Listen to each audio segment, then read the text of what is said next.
everyone, I'm Hillary. I'm Lucas. I'm Nicole. Kimia. And we are FitFix Studio, and we're here today to tell you about our FitFix Studio 2015 spring campaign.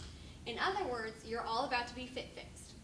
FitFix Studio began in 2014 in Newport Beach, California, and was started by Roy Corey. FitFix Studio is a dynamic fitness studio focused on fitness education and fitness rehabilitation.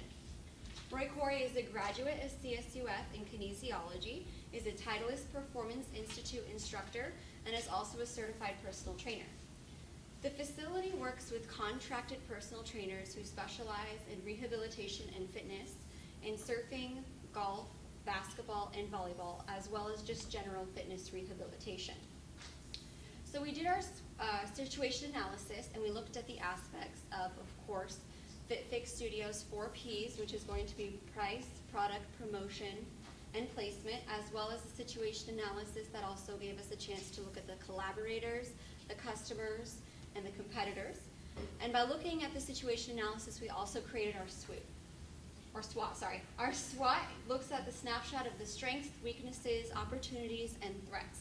So some strengths is that since they do have high-end clientele, they are able to work with a more professional atmosphere, and that helps to kind of bring FitFix Studio up as a higher level than other local facilities.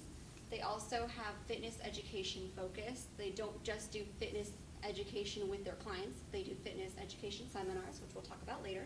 Some weaknesses are that they do have a single location and contract-only trainers, meaning they don't have employees. So Roy Corey feels as though he's spread a little thin, so he feels like he has a lot of limited time. And we did speak with him about maybe hiring an intern and kind of counteracting that. Some opportunities would be that they do have a lot of room for social media growth. They didn't have a strong presence when we first came to them, and we'll talk about how we expanded that a little later. They do have an opportunity for client communication, as well as special education events to be implemented a little more. Some threats are going to be that there are a lot of specialized facilities around FitFix Studio. We actually found a spitting image of FitFix Studio called Power Fitness. That's about 5 miles from FitFix Studio.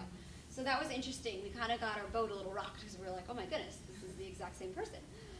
We also have some issues with baby boomers and social media. They aren't as savvy in social media, nor would they like to use it as much as our generation does. So we did have to counteract that. And I'm going to pass it off to Lucas, who's going to go over our goals and objectives. Thank you, Hillary. My name's Lucas. I'm here to talk about the objectives and the goals. When first taking on FitFix as a studio, we kind of came against the crossroads because he doesn't want any more clientele. And so we had to create the clientele being for that and something else. Our objectives, though, were going to be to increase brand awareness, to improve consumer relations, and to establish FitFix studios as fitness educators. So in order to do this, we had 3 goals that we wanted to move on. The first one being increasing brand awareness. We did this through social media on Facebook, Twitter, and Instagram. We encouraged increased content and video content to explain how the FitFix studio actually works. We created hashtags like FitFix, FitFix Friday, FitFix, FitFixer, and to kind of create this idea and brand and campaign for Roy and his studio. Next, we wanted to work on improving consumer relations. In order to improve consumer relations, we focused on monthly newsletters in order to contact clients that he already has via email. We set up the logistics for a customer appreciation event. And we had a client survey monkey that we handed out so we could find better and more information on how to interact with the clientele. Next, we wanted to establish them as the fitness educators. In order to do that, they hold monthly seminars explaining, bringing other people together and educating people on what they can do to improve their practices.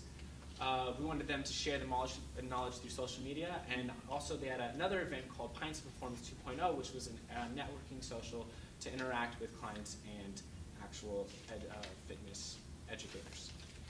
So next I'm going to talk about the target audience. The target audience was segmented into 2 different people because they don't want any clients at the time. Target audience, we have an older gentleman and we have a younger gentleman. So the older gentleman is going to be the actual clientele that's paying for this practice, It's like Bob Smith. He's 55 years old. He's Caucasian male. Makes over 6 figures. He lives born and raised in Orange County. He probably had a college injury, and he's looking to work past that college injury and continue on in his health. Next, we have people for social media that we're going to be looking for, which would be younger fitness trainers that are like John Williams. He's 27, graduated college. He's a sports athlete. He wants to improve his fitness education because he has clients that are having injuries that limit his knowledge of workouts and what to do to improve his practice. So he comes to fitness studio to understand what he can do to improve. Next, I'm going to hand it off to Nicole for our key tactics and strategies that we implemented for this process. Thank you, Lucas. So as Lucas mentioned, we had 3 objectives when we met with Roy, and after we met with him, we kind of collaborated and we came up with the 3 objectives to increase brand awareness, improve consumer relations, and establish FitFix Studio as a professional source for fitness education.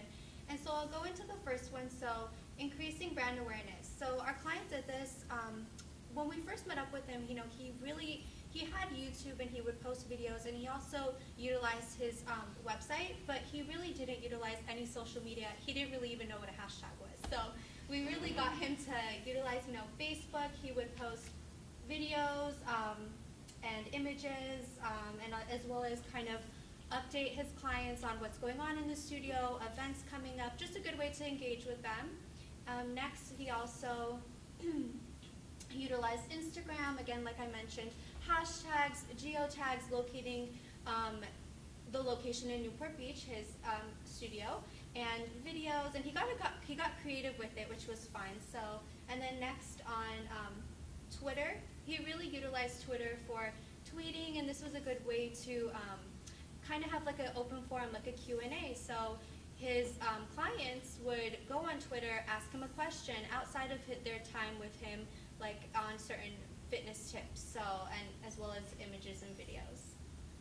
Next would be improving consumer relations. And this was implemented through several ways.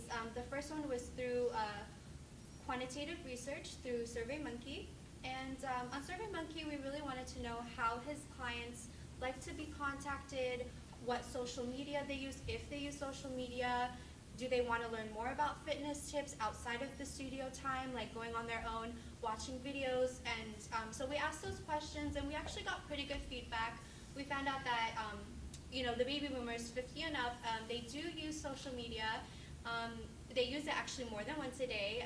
The best way to be contacted, they like email, they prefer email, so they are on social media and they are interested, so, and they want to learn more, and so they like engaging with brands in that way. So, and the next one was, so improving consumer relations. That was through, we made a customer appreciation event, and our client we have all the tools for him to implement it. So the customer appreciation event, we created a newsletter and all the logistics that would go into that. He's been open for a year and he hasn't had a grand opening, so we thought, okay, well, instead of a grand opening, how about a customer appreciation event, just to thank them.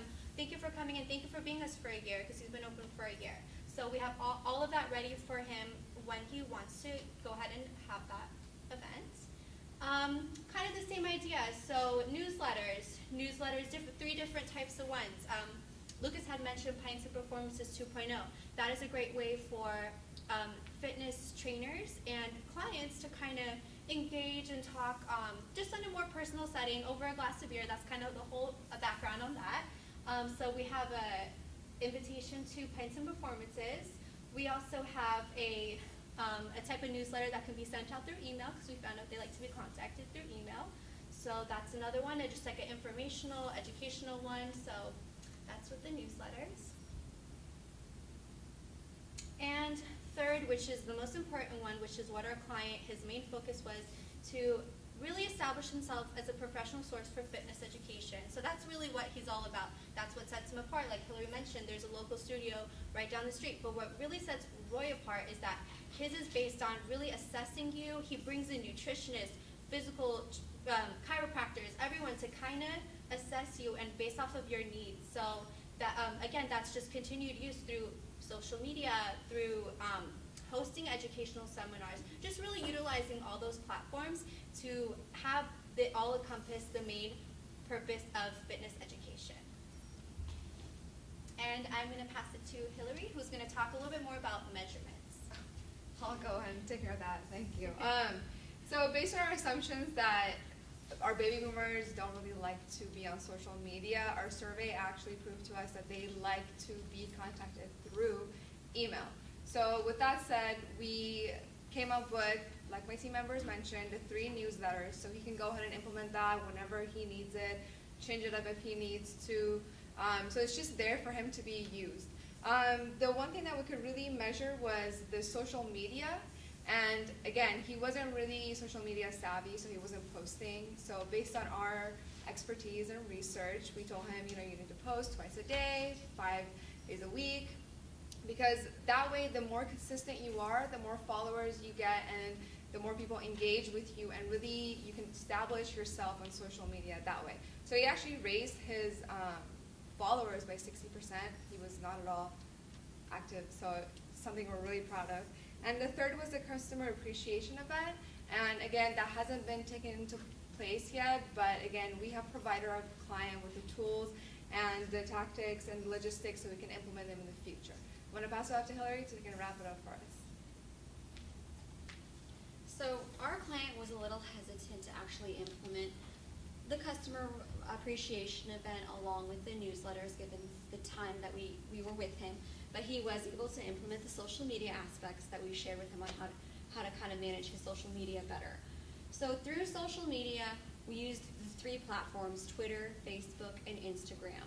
And we made sure that Roy Corey posted relatable, consistent, and educational posts to these social media platforms to be consistent with the FitFix Studio image. With the customer appreciation event, along with the events, the educational seminars, and the newsletters, we also implemented education in that aspect. In other words, education fitness was encompassed in all of our tactics and strategies, because that's what Roy Corey came to us with. He said, I need to reestablish this studio as a fitness education studio and step away from golf. So we pushed that. We said, you know what, Publix, we are a fitness education studio. We are not just a golf studio. So we're hoping that with our efforts, we'll see FitFix Studio grow, and he can start that customer appreciation event and releasing those newsletters. He was a great client to have. He really let us be creative, and he was easy, which we appreciate. And we appreciate all of you being here, listening to our campaign, hearing about our results. And it was a fun experience. We got to really understand hands-on how integrated communications work. It was marketing, PR, working with business, and understanding what our client thinks he wanted and what we said he really needed. And so Professor Evanow and Swanson, you guys fall perfectly into the baby boomer market. So when you're ready to be FitFix, you could just contact us.